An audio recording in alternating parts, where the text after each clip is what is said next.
Et bonjour tout le monde, c'est Jody des Livres de la Crypte. Aujourd'hui on se retrouve dans une nouvelle vidéo qui est un update lecture. En ce moment j'ai un rythme assez intense de lecture, donc j'ai déjà lu pas mal de choses que j'avais envie de vous présenter aujourd'hui. Donc ne perdons pas de temps, allons-y Guingamp. Ici nous avons des classiques et des graphiques, tout simplement. Voilà, des classiques de la littérature et des graphiques. Voilà pour ce que j'ai un peu lu ces derniers temps. Le premier livre que j'ai lu, il s'agit de L'Orange Mécanique de Anthony Burgess. Un livre que j'ai adoré, voilà, un livre, dites-vous que j'avais depuis plus de 6 ans je crois dans ma bibliothèque. Donc un bouquin qu'il était vraiment temps que je sorte, et c'est là où vraiment on voit qu'il y a un moment pour lire chaque bouquin, parce que ça faisait 6 ans qu'il traînait, et je l'ai sorti que maintenant. Ici on va suivre l'histoire d'Alex. Alex c'est un jeune voyou, voilà, c'est clairement un voyou, c'est un malfrat, un jeune malfrat, voilà, un jeune adolescent malfrat, qui traîne avec sa bande de potes, et avec sa bande de potes, ils aiment bien causer du tort, voilà, ils aiment bien causer du tort, et pas du petit tort, hein, entre guillemets, puisque sa bande de potes aime tabasser des clochards, ils aiment violer des femmes, ils prennent toutes sortes de substances, voilà, et ils font des conneries toutes plus grosses les unes que les autres. Une bande assez antipathique, hein, ma foi, une bande qu'on n'aimerait pas croiser dans la rue, quoi, voilà. Donc pas une bande qui nous inspire grandement confiance. Et un beau jour, lors d'un de leurs sales coups, en fait, Alex, il va se faire choper, il va se faire embarquer au poste et il va se faire condamner. On va lui proposer, pour avoir une liberté anticipée, de servir de cobaye pour une expérience assez particulière qui vise à le rendre doux comme un agneau. Et nous allons donc voir les conséquences de cette expérience sur le personnage d'Alex. Voilà, et j'ai trouvé que c'était un livre extrêmement intéressant, extrêmement bien mené. Un livre qui pousse à la réflexion, et voilà, et moi j'aime beaucoup les bouquins comme ça. Un livre qui m'a fait penser, qui m'a poussé autant à la réflexion, on va dire, que des fleurs pour Algernon. On est presque dans un récit philosophique ici. Qui va vous décontenancer, cela dit, hein, je tiens à vous le dire, puisque l'écriture est extrêmement déroutante dans ce récit au début. L'auteur a voulu inventer un langage qui mélange le français et le russe. Et donc du coup, on a un langage très particulier, extrêmement déroutant dans ce récit qui au début, voilà, il vous faut le temps de vous habituer, mais une fois qu'on est habitué, on rentre vraiment dans ce récit avec une facilité assez impressionnante. Et c'est un récit que moi j'ai adoré, qui pose question, voilà, qui pose question, qui pose question. Est-ce que cela vaut vraiment le coup d'anéantir toute violence dans chacun des criminels pour éradiquer la violence, voilà, dans son pays? Est-ce que c'est vraiment éthique? Puisqu'en fait, on va voir que le traitement qu'Alex va subir est extrêmement violent. Voilà, pour l'annihiler de toute violence, son traitement va être extrêmement violent lui aussi, voilà, paradoxalement. Donc c'est assez particulier, voilà. Et puis on va voir aussi les conséquences sur lui,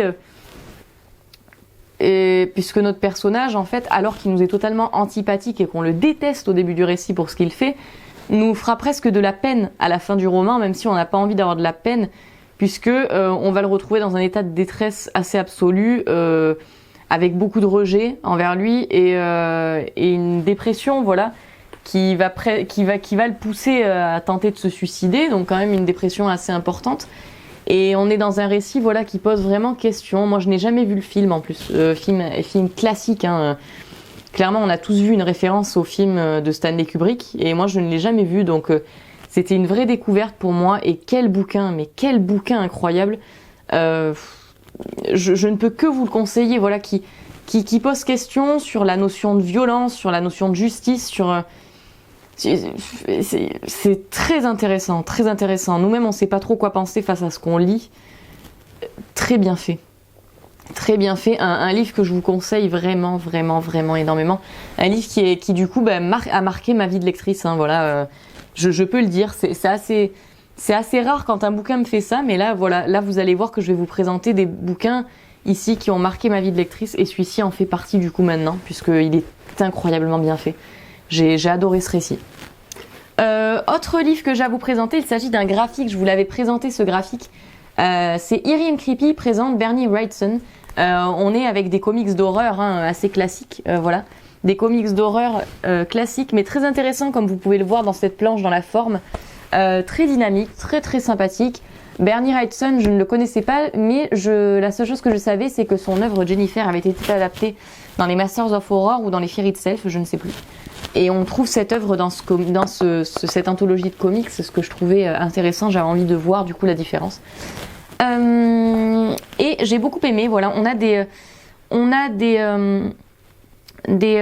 reprises d'histoires d'Edgar Allan Poe comme Le Chat Noir ou de Lovecraft avec Air Froid notamment. Donc voilà, des reprises de Lovecraft ou d'Edgar Allan Poe. On a également des récits voilà purement inventés par Bernie Wrightson, des planches de couleurs, voilà, des récits que moi j'ai adoré, j'ai vraiment beaucoup aimé. On n'est pas dans un coup de cœur puisqu'il y a des récits que j'ai moins aimés que d'autres, on va dire. Mais on est tout de même dans des récits que j'ai énormément appréciés par leur originalité et par la composition aussi, que ce soit dans les planches ou le dessin que j'ai trouvé magnifique. Voilà, donc vraiment ouais, une lecture que je vous conseille si vous êtes comme moi féru de vieux comics d'horreur. C'est une lecture qui vous plaira. Alors ensuite, ce mois-ci, du coup, ces dernières semaines, ces derniers jours, j'ai lu des mangas. Vous êtes nombreux à m'avoir conseillé La Plume de Suihiro Maruo, donc je me suis lancée dans La Jeune Fille aux Camélias, qui est souvent cité comme l'un des classiques de Suihiro Maruo. C'était la première fois que je lisais de l'Eroguro, donc c'est un genre que je ne connaissais pas grandement. Je crois que l'Eroguro, dites-moi en commentaire si je me trompe, mais d'après ce que j'ai compris, c'est un genre qui mélangerait érotisme et horreur quelque part, ou voilà, quelque chose comme ça, d'après ce que j'ai compris. En tout cas, voilà, si je l'exprime mal, n'hésitez pas à me le dire en commentaire. Voilà, mais il me semblait que c'était ça. Et ici, dans ce manga, nous allons suivre une jeune fille qui, alors qu'elle est orpheline, intègre un freak show dans lequel se trouvent des créatures toutes plus ignobles les unes que les autres, jusqu'au jour où un nain prestidigitateur va intégrer la troupe et va prendre sous son aile cette petite fille. Voilà pour le pitch de l'histoire. Et en fait, donc du coup, voilà, on est dans une histoire assez particulière, assez glauque, assez dégoûtante, hein. Voilà, on trouve de tout dans cette histoire, de la violence sur les animaux, du viol, de tout, du coup de la maltraitance sur enfant, techniquement. Enfin, on trouve vraiment de tout dans cette histoire. Et mais ça n'a pas été un coup de cœur en fait pour moi, parce que si vous voulez, je lis souvent de l'horreur et tout. Franchement, voilà, je suis une habituée du genre. Mais là, en fait, ce qui m'a gênée dans ce récit, c'est que je trouvais que le fil conducteur, le fil narratif de cette histoire était brouillon. J'ai trouvé ça très brouillon. Je trouvais que ça partait dans tous les sens et j'ai pas bien compris l'intérêt si vous voulez, des fois il y avait des accès de violence où il y avait des scènes extrêmement choquantes dont je n'ai pas forcément compris le but. Je suis sortie de ce manga en me disant ouais, c'était une bonne lecture parce que je l'ai quand même lu jusqu'au bout et c'était dans l'ensemble une assez bonne lecture, mais j'en suis ressortie pas avec grand chose en fait. Et du coup, je suis assez mitigée sur ce récit, honnêtement. Je sais pas trop quoi en penser, quoi. C'est un récit très trash, très glauque, très violent. Et voilà, pour autant, voilà, sachant qu'aucun personnage ne rattrape l'autre, hein. Ils sont tous plus affreux les uns que les autres, les personnages dans ce récit. Aucun n'est un bon personnage, hein. Il y a pas d'espoir dans ce récit, hein. Voilà, tous les personnages sont odieux. Donc, qui plus est, j'arrivais pas forcément à m'attacher au personnage. Donc, non, une lecture qui a été assez particulière et dont je ressors assez mitigée. Donc, voilà pour La Jeune Fille aux Camélias. Si vous avez d'autres écrits de sa plume à me conseiller, je suis intéressée, puisque je vais pas abandonner comme ça, puisque voilà, vous êtes nombreux à m'avoir dit que ça valait vraiment le coup. Alors, est-ce que je suis pas tombée sur la bonne œuvre? Je ne sais pas. Mais dites-moi s'il y a d'autres œuvres qui vraiment, voilà, vous ont plu de Suihiro Maruo, puisque ça m'intéresse, vu que je compte lire les autres. Autre lecture manga que j'ai faite, alors là je ne l'ai même plus en matériel puisque je l'ai revendu, ce qui déjà est assez mauvais signe. Voilà, il s'agit de Hideout de Masasaki Kazizaki. Alors Hideout, c'est un manga d'horreur dans lequel nous allons suivre un couple qui part du coup en voyage tous les deux afin de se reconstruire. Voilà, ils ne s'entendent plus très bien, donc ils partent en voyage afin de se reconstruire, ce couple. Et alors qu'ils vont se retrouver sous la pluie et que le mari va essayer de tuer sa femme, hein, oui, le mari qui voulait repartir avec sa femme pour se reconstruire, va essayer de la buter sous la pluie, dans une route déserte, prétendant une panne d'essence. Et donc du coup, il ne va pas y arriver. Ils vont arriver tous les deux dans une grotte dans laquelle va se trouver de véritables psychopathes qui vont s'en prendre à eux, hein, tout bêtement. Et voilà, donc, pour le pitch, pour le synopsis, voilà. Eh bien, j'étais mitigée hein, sur la lecture de ce manga. Pourquoi ? Je vous explique. Les dessins sont absolument magnifiques. Voilà, les dessins de ce manga sont absolument merveilleux. C'est une merveille, ce manga, pour les yeux. Les dessins sont incroyables. Je pense que ce manga avait un potentiel, mais un potentiel de dingue, mais vraiment. Mais c'est quoi ça, quoi ? Qu'est-ce que c'est que cette histoire ? Mais qu'est-ce que c'est que ça ? Les personnages sont détestables. J'ai détesté les personnages. Mais vraiment, je détestais les personnages, hein, pour vous dire.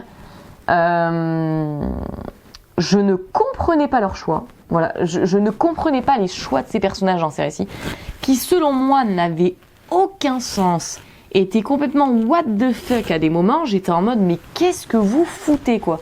Et alors la fin, je crois que c'est le pire, la fin. C'est le pire. J'étais en mode non. Et pourtant, vous savez que je lis souvent de l'horreur. Hein. J'ai l'habitude des récits quand même qui sont un peu barrés, qui sont un peu what the fuck, qui sont un peu... Mais là, non, là, c'est juste pas possible. En fait, il n'y a aucune crédibilité. Là, non, je ne peux pas croire à une fin comme ça. Ce n'est pas possible. Genre, ça n'a pas de sens. Et pourtant, je vous jure, c'est une bonne lecture. C'est un manga que je vous conseille quand même, parce que moi, je l'ai bouffé, hein, ce manga. Je l'ai lu d'une traite et tout, donc c'est quand même que c'est un manga qui est prenant et qui est bien fait. Et les dessins sont magnifiques. Voilà, même pour les dessins, franchement, c'est un manga que je vous conseille. Mais oh non, j'étais trop déçue. Je le voyais tellement passer partout, ce manga, en mode ouais, c'est trop bien, c'est excellent, nana et tout. Moi, je le lis, je me dis allez, j'y vais. Ah ben non, mais je suis trop déçue, quoi. Je suis trop déçue, bref. Mais bon, écoutez, tentez-le quand même, ne serait-ce que pour la beauté des dessins. Et voilà. Écoutez, tentez-le quand même. Voilà, on verra bien ce que ça donne pour vous et vous me direz votre avis. Ça m'intéresse. Autre livre qui, ce coup-ci, on passe à un autre registre complet. C'est un roman classique que je devais lire depuis des lustres. Je vous l'avais présenté dans ma palle de l'été puisqu'il fallait que je lise cet été. Les gars, j'ai réussi. J'ai réussi à lire cet été. C'est pas beau ça ? Je suis trop contente. Mais après, ça a quand même beaucoup joué. Hein. C'est que, je vous explique. En ce moment, chez votre marchand de journaux, on dirait que je fais un sponsor, mais pas du tout, hein, je l'ai acheté. Hein. En ce moment, chez votre marchand de journaux, il y a les grands classiques des maîtres du fantastique. Forcément, je suis tombée dessus par hasard. Je me suis dit, bah, il faut que je l'achète. J'ai pas le choix, il est devant moi, il faut que je l'achète. Voilà. Donc, j'ai pris cette merveilleuse édition. Pourquoi merveilleuse édition ? Puisque c'est une édition illustrée, les gars. C'est une édition illustrée absolument magnifique. Voilà, une édition reliée en hardback. Magnifique. Et franchement, putain, mais il était temps que je lise ce livre, quoi. Il était temps que je le lise. Parce que, mais quelle clacasse dans la tronche qu'a été Frankenstein. Extraordinaire. On nous raconte, alors c'est très particulier la structure de ce roman, hein. Je vais avoir du mal à vous faire un résumé. Sur Insta déjà j'ai galéré, alors en vrai comme ça je vais encore plus galérer. On a 3 histoires imbriquées. Ok ? Nous allons d'abord suivre notre cher Walton. Walton il est en expédition au pôle Nord et Walton il va tomber sur une grosse créature qui conduit un traîneau. Et il va se dire, dis donc, elle est pas très très humaine cette créature, un peu bizarre. Et un petit peu plus loin sur sa route, il va tomber sur un mec qui est échoué, qui est tout simplement dans un état assez catastrophique. Et ce jeune homme va lui raconter son histoire. Ce jeune homme, c'est Victor Frankenstein. Victor Frankenstein va lui raconter à quel point il était passionné de science et d'alchimie depuis tout jeune, et à quel point un beau jour, il a voulu créer la vie. Il a créé la vie, et lorsqu'il a créé la vie, il s'en est énormément voulu pour la monstruosité qu'il avait créée. Et donc du coup, il va fuir face à cette créature, Créature qu'il ne va pas revoir pendant pas mal de temps jusqu'au jour où son frère va décéder dans d'étranges circonstances. Sa belle-sœur étant accusée va se faire condamner à mort et Victor Frankenstein va se douter qu'il s'agit de sa créature. Sa créature va ensuite lui raconter son histoire puisqu'il va la retrouver, voilà, 3e récit imbriqué. Et donc sa créature va lui raconter la vie qu'elle a menée pendant ce temps-là, lorsqu'il l'a abandonnée, cette vie de solitude, cette vie de rejet, puisque chacun des êtres humains qu'il va croiser va le rejeter, lui jeter des cailloux, voire même s'enfuir. Voilà. Voilà, il va se faire rejeter ce monstre, cette créature. Et il va raconter à Victor sa solitude. Son refuge a été les livres, dont les récits de Goethe, les souffrances du jeune Werther, que je vous avais présenté dans mes classiques favoris, donc forcément...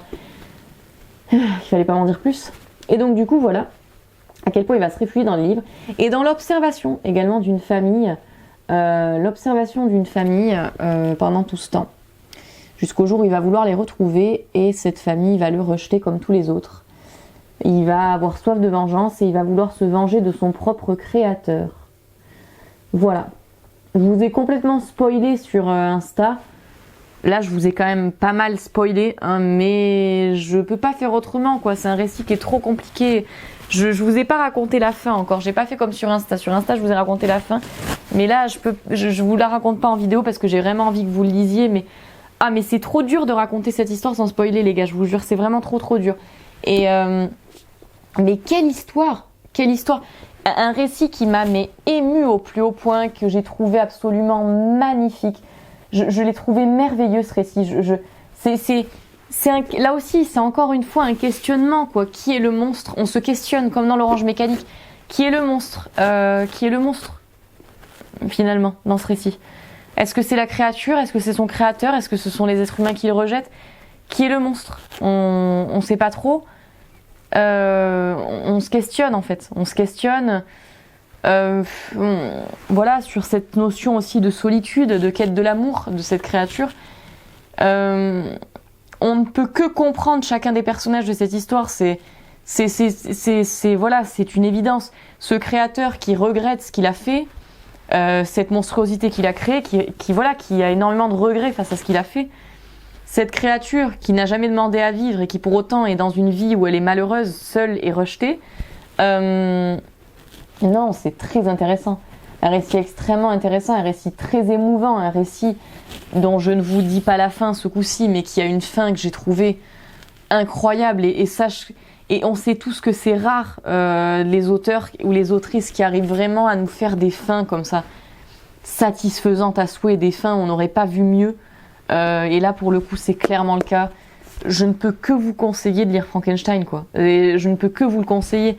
Même pour Halloween, lisez Frankenstein. Vraiment, lisez Frankenstein. C'est extraordinaire. Je me dis, mais putain, Jodie, pourquoi t'as pas lu Frankenstein et l'Orange Mécanique plus tôt? Et ben voilà, c'est chose faite. Et je regrette pas parce que c'est des lectures qui clairement du coup, ont marqué ma vie de lectrice. Hein, ça y est, hein, ça fait partie de mes lectures favorites. Je peux le dire aujourd'hui. Donc je vous conseille vraiment ces deux romans x 10 000. Je vous les conseille x 10 000. Alors, pour les lectures que je suis en train d'effectuer en ce moment, puisque j'ai terminé cette update, je suis en train de lire Cabal sur vos conseils, puisque je vous avais demandé sur Instagram par quel roman de Clive Barker il fallait que je commence. Vous m'avez tous dit de commencer par Cabal, je vais donc commencer de ce pas. Je n'ai pas encore démarré, je vais bientôt le démarrer. Et je suis toujours dans les nouvelles tomes 3 de Mason, comme vous le voyez, moitié. Je continue doucement, puisque quand même, on a quand même plus de 40 nouvelles dans ce bouquin, donc je peux pas l'enchaîner d'un coup. Donc j'y vais doucement, mais sûrement. Voilà, j'en ai terminé avec cette vidéo. Si vous avez lu certains des romans que j'ai présentés, n'hésitez pas à me donner votre avis également. C'est toujours intéressant. Je vous dis à très vite pour une prochaine vidéo, et je vous fais de gros bisous.